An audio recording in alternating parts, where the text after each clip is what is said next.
We acknowledge the original owners of the land on which we podcast, whose stories were told for thousands of years. Today, we are recording in Meanjin. We pay our respects to elders past and present who may be listening. Sovereignty was never ceded. A quick note before we get started that there may be some swearing in today's podcast. If you don't like swearing or usually listen with children in the car, you have been warned.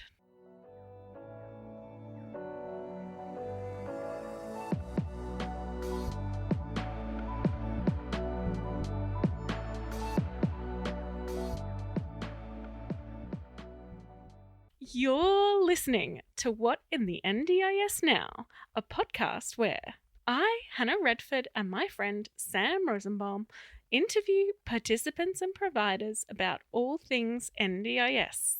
Hi. Hello. So, today on the podcast, we have Leila. Welcome to the podcast. Hello, second time. I thought you are saying hi to me. So hello to you, Hannah, and hello to everyone who's listening. Yes. So, tell us, Leila, where did you grow up? I was born in Tehran. It's the capital city of Iran. And just to give you a bit of picture, Tehran has, while it's a very small city, just maybe a bit bigger than Brisbane. However, over 25 million people lives there, which is equivalent to Australian population. That's how busy it is. Yeah. Wow, that sounds like a lot of noise. And just crossing the street, you know how you cross the street here and people, when you are just on the pedestrian line and the car are supposed to stop and they usually do. Yes. You cross the street in Iran and just go to the other side of the street alive. That's magic. Yeah. Yeah. I love that. I love that idea. Yeah. And you're like, oh, okay. Just check. I'm all good. I went there. I've been in Australia since 2000, so I've been here most of my life. Last time when I went to Iran, I wasn't able to cross the street by myself, so someone had to accompany me because I didn't know how to do it. So yeah, because you're so used to Australia now. Yeah, exactly. You're an Australian. Yeah. Yeah, awesome. So how did you get into the disability sector? I remember when I was studying in high school, I was really good at numbers, and everyone thought that's where my pathway is going to be, and that's where my family invested, for my education, just to go to university, do some kind of accounting, engineering, or something like that. And I was in year 11. I was like, I want to be a psychologist. Everyone was against that idea, and they were like, because back those days, like 25, 26 years ago, it wasn't really a high-class job to be a psychologist or a counselor, really. Especially, we are talking about, a country like Iran, where mental health is very, stigmatized. So everyone was against it, but I was like, I'm going to refuse going to university and studying, and just because you are not supporting me.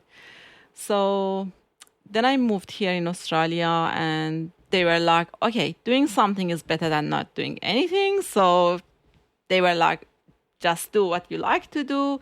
And I started studying psychology. I finished my degree, 4 years degree, in psychology at Griffith University.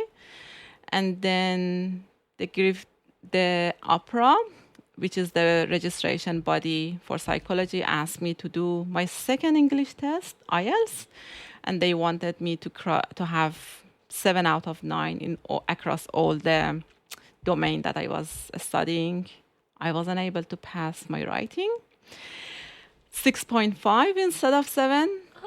I tried it twice. Everything else was perfect. Like, not perfect, but it was like 8, 8.5, 7.5. But writing, did it twice, 6.5. I was like, no, I'm not going to do it again.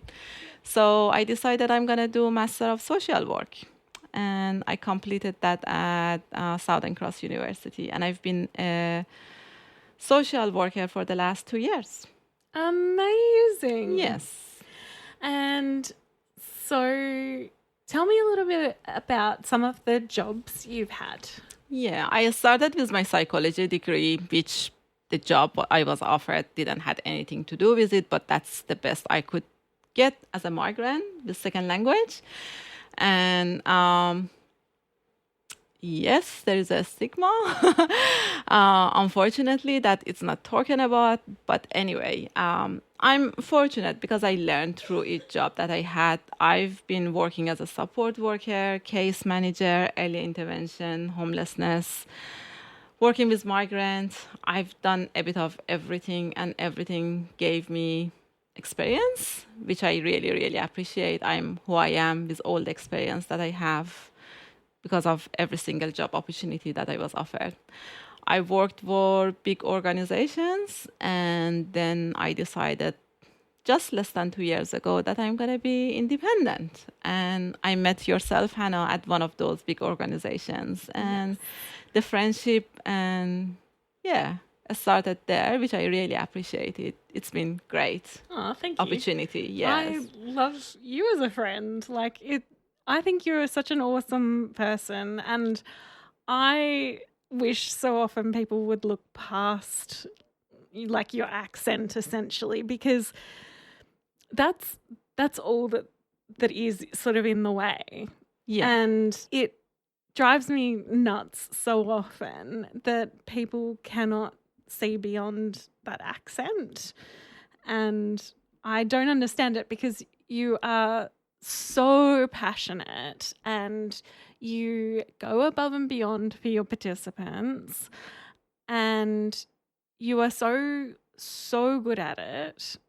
And so it just, I often am in despair when people are horrible to you, because they really do get horrible. I have witnessed it several times, dear listeners, and I sometimes cringe and just want to say to Leila, this is, I'm from the same culture as these horrible people, but I am not them. And, I really appreciate your positive feedback, and I really value the relation. But to be honest, we can't, that's part of the social work and I guess psychology, and that's what I learned throughout the years. We can't change everyone. And so I've got a good network of people that I'm working with who are appreciating of who I am. A funny story about my accent. I used to work for a big provider when I was a support worker, like 10 years ago. It's called Aftercare. I think they changed name these days. I remember I was calling different places and introducing myself. Hello, it's Leila from Aftercare. And they are like, from Africa? No, I'm from Aftercare. So it was so funny. They thought probably I'm one of those spam caller from, international spam caller. That was so funny. But I guess in the positive note, my older son was telling me the other day that my accent becoming more Aussie. And I was like, should I take it as more as a compliment or? So yeah. Oh, that's super lovely. Yeah. I love that. And you have done so well in your business out on your own. I love it. Yeah. When you love something. Yeah. Yeah. And I guess having my lived experience as well as my social worker hat on, just doing what I'm doing, is just give me so much passion that we are working with vulnerable people. I feel very fortunate that they let us into their life, because it's a very fragile space, to be honest, and it's not easy to trust people in your journey. So I feel quite privileged being part of their life. Yeah. It's not permanent. Yeah. It's just for a period of time, but even for that period. Yeah, absolutely. Absolutely. And now you're venturing off into Silland. I am my passion is mental health. It's always been mental health. And even when I was in year 11. So whatever I've done, it's been around mental health. So my caseload around support coordination is for people with psychosocial disability. So I've got like 6 people with psychosocial disability in my caseload. And then I thought I would like to offer very small number of still houses, just offering it to people with psychosocial disability, where we can get the staff who are trained in that area. I don't like, or me and my business partner, we don't like to grow and just have, houses everywhere. It's just going to be very few houses where we are just going to concentrate on mental health and psychosocial disability, participant with psychosocial disability. Yes. So that I'm very, very excited about that. Yeah. Watch the space on that one. Yeah. I'm really excited about it too. I think you're both going to be amazing because we've seen through being support coordinators, we've seen some really good still, but mostly really bad. Yeah. And you know what doesn't work. And so you've got an opportunity to create still that is amazing and is also where you're focusing on just still. You're not doing like community access, and you're not doing in-home support and this and that and this and that and everything under the sun. You're doing still, and that way you're going to do it really well because you know the ins and outs of still, because that's all you kind of do in that business. I definitely know what's not working well, and definitely are going to avoid just implementing what's not working well. And being a support coordinator for the last 4 years just gave me the insight of working, and the experience to work with so many different still provider, and just having a big list of what not working well and just growing, so quickly is just one of them. Definitely. That's where you lose the quality and not listening to people. I like to meet with all my participants. I like to be part of their life, listen to them, see what their goals are and how we can improve. And it's not just the participants that we are talking about with the guardian, that's what's happening. Having open communication with them. So definitely, yes, that's something that me and my business partner, Jules, are very, very excited about. He's got so many years experience in the community sector as a support worker as well. And as you said, we are just going to concentrate on still, and we would like to make sure that the quality is there. Yeah. Awesome. So we are going to support people in their recovery journey. Yes. Yeah. That's amazing. Yeah. Now, we wanted to talk a little bit about a case that you've been working on, because you've got a young one who is in later primary school with fairly severe behaviour challenges. Yep. Which are definitely not their fault. Yeah. I really think a big part of that issue has been the adults in the situation. Yeah. So, do you want to tell us a little bit about that? Because I'd really like to highlight this so that people understand the difficulty that a lot of us have between the interaction of NDIS and the Department of Education. Yeah, sure.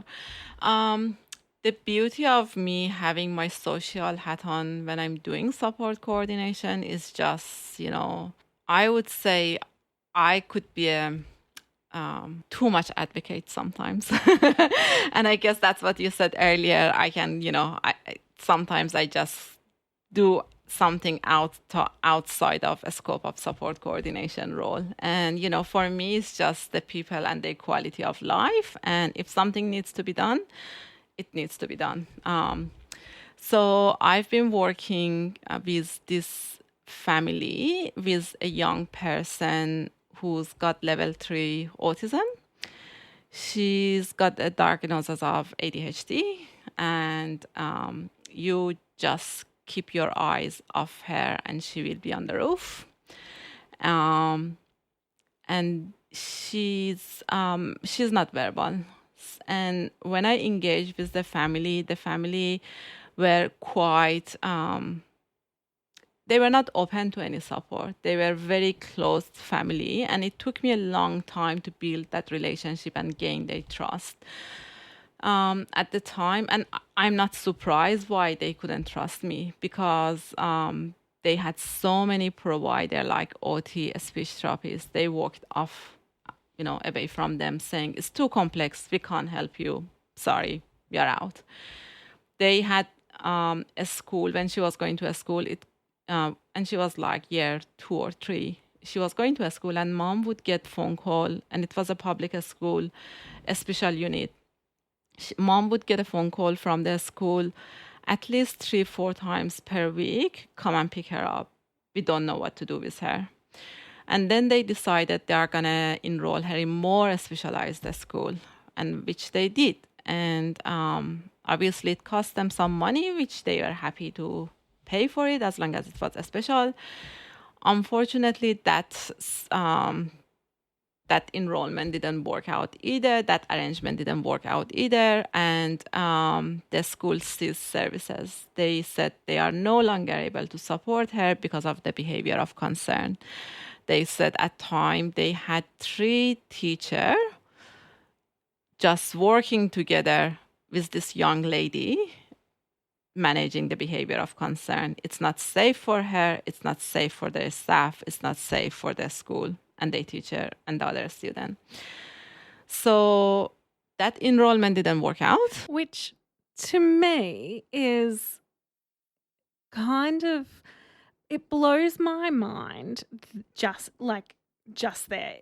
The story does go on a bit, but to start there, 3 adults in front of 1 child, I absolutely understand why that child would be screaming. I would be screaming because you don't understand what's going on. Why are these big adults around me? What is happening? And it's scary. Yep. And so by putting more, like 1 or maybe 2 people should have been trained enough to be able to keep 1 young person from, like, if they're trained well, it shouldn't have been able to escalate. Yeah. And to the point where you have to have 3. Like that to me is such an overreaction and shows a lack of understanding, a lack of training. Yeah. It's awful. Yeah. So I just really wanted to drive that home to everyone because it really upsets me that that was even thought like this will be a good idea. Yeah. So yes. So then she went to a different. She went to another special school. Yes. And where the family were promised she's going to stay here. She's going to finish year 12 here. We all are trained. No problem. None of the, whatever happened in the past is not going to be repeated again. And all of a sudden, we are having, concerns from a school raising that the behavior are so complicated and the school is not able to offer full-time education to this person. And and I guess as a social worker, I'm like, this person or the family haven't chose for this person to be disabled. And I totally understand that the other students and the staff need to be safe. I totally get that part as well. However, at the same time, where in this world, in this universe, people like my young participants have a right to live. What's their rights? She has a right to an education. And in Australia, we say, every child has a right to an education. Yeah. And so like this, first of all, this also is the second part that makes me seriously angry. But that's not all. Hang in there. Yes.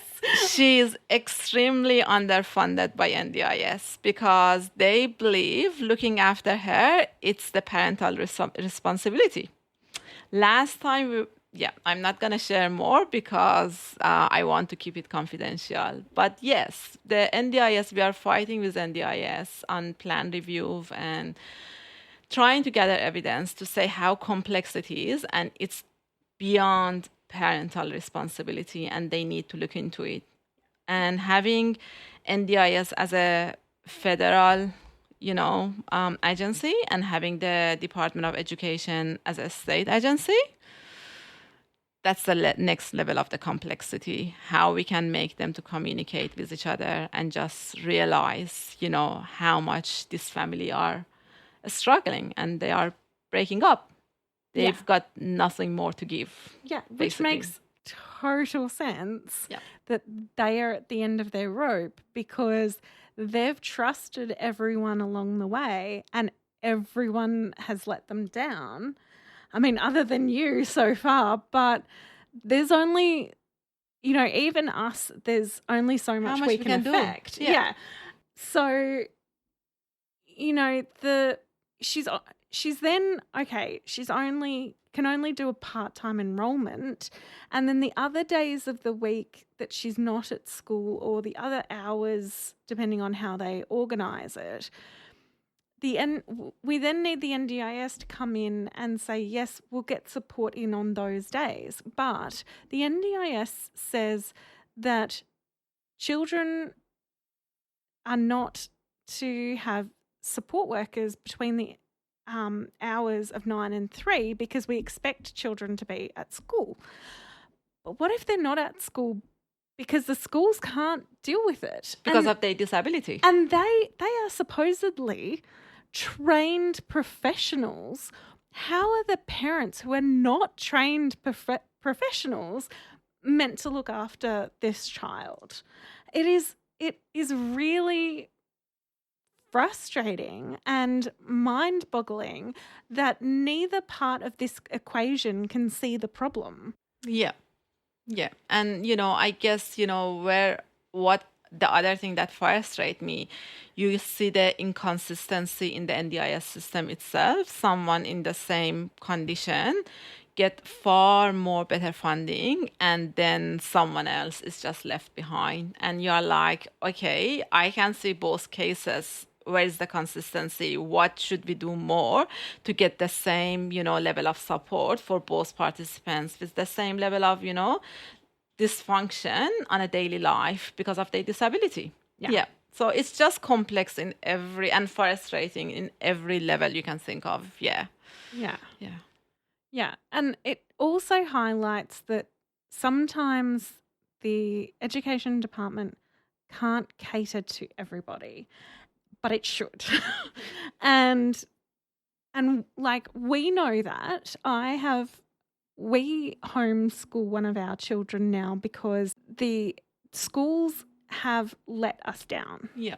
And our child doesn't even have that many complexities, but has enough complexities that schools have kind of gone, we don't really know how to teach to this child. Yeah. And it is heartbreaking when you feel let down by the whole system. Yeah. And the system that is supposed to help you the most. Yeah. And it's so frustrating. And I'm sure, there are other cases like this. And I'm sure, cases like this needs to be raised and discussed for the change in the system. Otherwise, we had the main school to start with, and then throughout the years, there was changes and there was some alternative education system because they could see the needs. And right now, I guess we just facing another phase where they need to do something, differently. We need different system who people like my young participants is going to fit in. Yeah. And is not going to be left out. And it's not just the education, it's the social interaction, it's the isolation, it's the mental health. She can't talk, but the sense of rejection. Yeah. That, the world is not safe for me either. Yeah. And she can't communicate that with anyone. So, yeah. So I'm really hoping something change in coming years. And, but at the moment the family are living it and they are impacted by it. And it's very frustrating. Definitely, for sure. Yeah. Well, I think they're really lucky to have you, and to have someone backing them up, because it's clear that they haven't had that before. And I really appreciate what you said. And you know what I say? Usually I say it with all honesty. I feel like the pleasure is mine to be part of their life. Again, with so many people being in and out, they were quite hesitant to trust me. And I really appreciate that the trust was built 2 years ago and we can see some progress. It's not massive, but we can see some progress. I can see there are more parents than being a support coordinator now, and they can come back to me and just let me know what they need, and I can just go and source it out for them, and yeah, so really the pleasure is mine for them to trust me, the same as all my other participants. Yeah. Absolutely. Yeah. It is part of, I love being a support coordinator. Yeah. And I think it's always funny to me when people say, "Oh, I could never be a support coordinator," and I just think it cracks me up, because I'm like, I could never do whatever you do. I could be a nurse or firefighter or a police officer. Yeah. Like I couldn't be a support worker. It's the reason I'm not a support worker. Yeah. I can't do that job, and so I often think it's very funny, but people often say it to me, and I'm just like, it's a pretty awesome job. And it's great to be a social worker and support coordinator, because you could be a social worker and working in homelessness. I don't want to do that. I don't want, especially in right now with what's happening in Queensland with the housing crisis. I definitely don't want to work in that space. For me, working in NDIS sector where you have the ability to, or you've got the resources to make changes, that's awesome. That's amazing. And I love and enjoy that. Yes. I mean, most we of the could time. talk about how homelessness interacts with the NDIS as well. It's not good. Definitely could, yes. That's going to take another whole, podcast, perhaps. Yeah. Yeah, absolutely. Yeah. So now I'm going to ask you the normal last question that I always love to hear. In your ideal world, what would the future of the NDIS look like? Fortunately or unfortunately, as a social worker again, I always look for justice, right? And I look for people take responsibility for their action. I really like the planner to take some responsibility for the decisions that they are making, because it's impacting someone's life, not looking thoroughly through the evidence, the reports, the recommendation, and just come up with a plan that it's not suitable for the person. It's not, it's not saving funding. It's not saving money, for the NDIS. Instead, it's just waste of the funding where it could be used to support the participants where they need them, So instead of just going and getting another OT report, behavior specialist report, and just get further and further evidence and just waste the funding that could be there to support in elsewhere where it's needed, And then, I really like to have a planner to be appointed to each individual instead of just having different planner each time. Yes, please. So, and I really like that the COVID is over, the planner to come out and visit their participants in the community and see how their real life is look like for them. Then they are going to be more realistic when they are going to make their decision. It's just not going to be X and Y and Z based on the OT report, are behaving like this. They go and see in person how it's actually it's look like, and then they be taken accountable and responsible for the decision they make when they are making decisions. Very, very, very a small, tiny example. When they just do a plan review and they just come back and they just change the support coordination or different type of funding agency manage without being requested. Yes. And that's hold and put pause on everything, because as a support coordinator, you can't move forward, really. Yes. There's no funding for you to support, and to just engage with the participants unless you have to go and ask for another plan review. Again, that's waste of funding.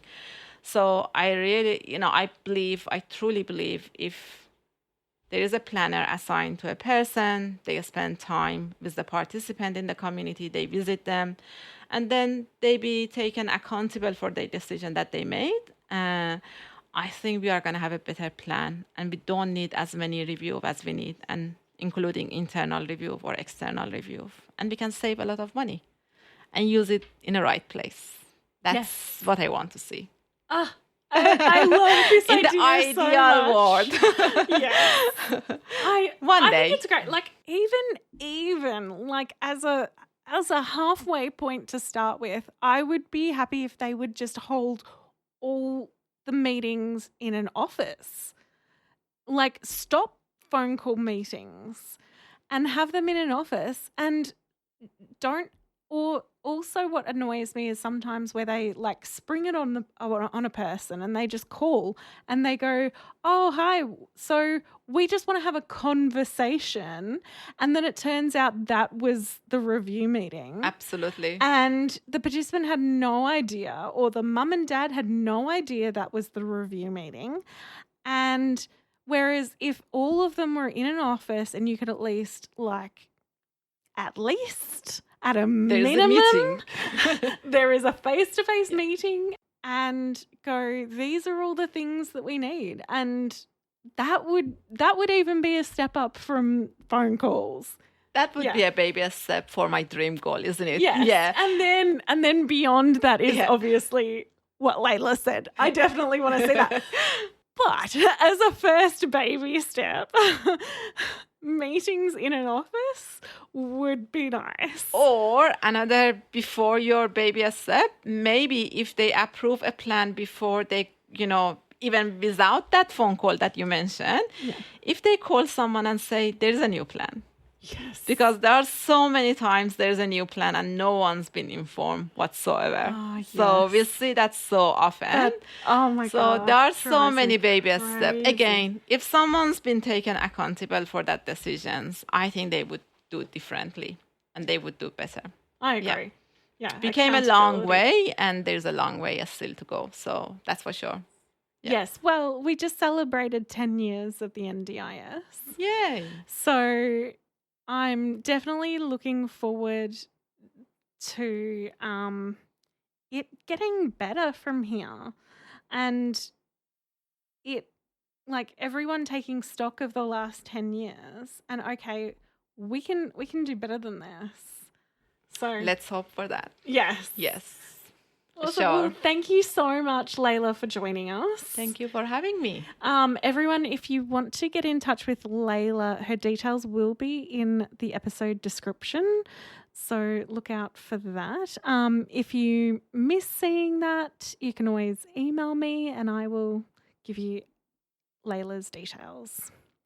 But thanks for listening. Thank you, Hannah.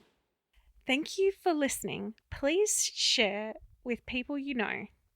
You can email us at whatinthendispod@gmail.com. To contact me, it's hannah@tulipcoordination.com.au. And to contact Sam, it's sam@rosenbaum.consulting. Until next time, as the Green Brothers say, don't forget to be awesome.